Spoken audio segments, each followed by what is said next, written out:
Hi, I'm Dana Obelman. Welcome to this week's video chat.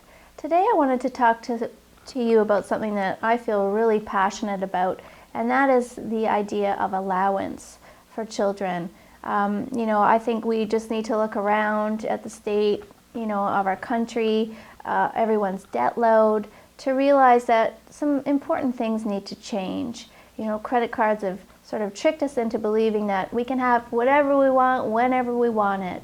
And the reality of that is that it's not true, that we can't always have exactly what we want. And that is why I think it's so important that we start teaching that to our children from a very, very young age. And I would say from 3 years and onward, you can start an allowance system. Now, absolutely, it's going to be a little trickier with a 3-year-old. They're not going to fully understand that they only have $3 and it's not going to be, you're not going to be able to buy the $100 teddy bear, but it's about starting the foundation, and it's about giving children the skills and the tools that they need to start making some wise decisions about money. I mean, I really feel that money needs to be respected. You need to think things through. You need to plan out what you're going to buy and when. And if you start that young, it just will grow with your child. In fact, I look at my 10-year-old who just managed to save up enough money to buy himself a computer, and I think, he's got a lot more money skills than a lot of teenagers I see these days. So, go ahead and start it and encourage it and follow through with it. Now, some of the pitfalls that people have fallen into with allowance, and I've been there myself, is, I believe that allowance should be earned.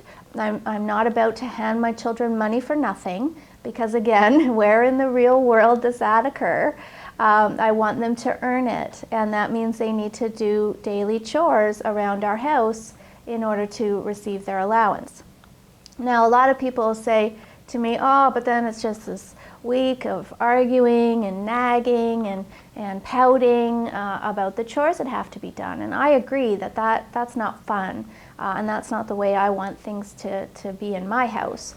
So here's some strategies I've collected along the way to make the whole allowance issue a little easier for everyone in the family.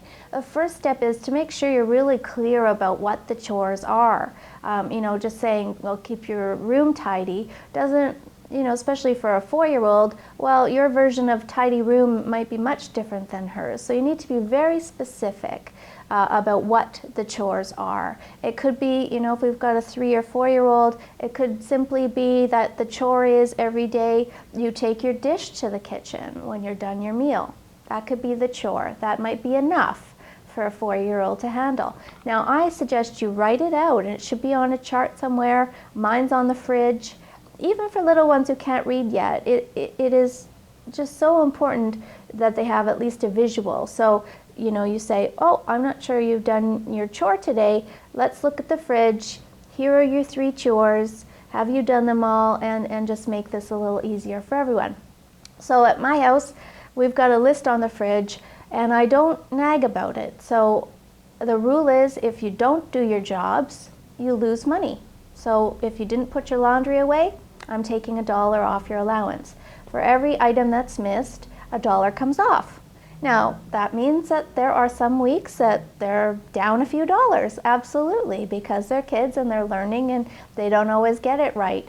But by doing that, we eliminate a lot of the arguing. So, you didn't make your bed today? Oh well, you lose $1. And I find that just works so much better, keeping everybody, on task and doing their chores without a lot of fight. So I would encourage you to get started on that with your kids right away. Again, I can't stress the importance of learning good money skills. And, again, one thing to think about too is with the younger ones, the whole issue of saving money is tricky for a younger child. They kind of have an instant gratification system going there. So as soon as they get their $4 in their hand, they want to hightail it to the toy store and spend it all. And that's okay. I really believe we shouldn't put our own value on what they buy. My son spent $100 he saved up one time on a rock. And it took almost everything I had to bite my tongue and say, okay, it's your money. If you want to buy that rock, that is up to you, but your money will be gone and you'll have to start saving again. And he happily bought his rock and loved it and showed it to everyone and is still really proud of that. So be careful you don't get your own, issues involved in their spending. But again, it's the foundation. So if you teach that child from a very young age that if you want something that's $10, you need to save. And eventually they'll come around and they'll start to understand that, what I can buy for $20 is way better than what I can buy for $5, and they'll start to save. So that's my advice on allowance. I'm really excited to talk to you about that today. And I thank you for watching. Sleep well.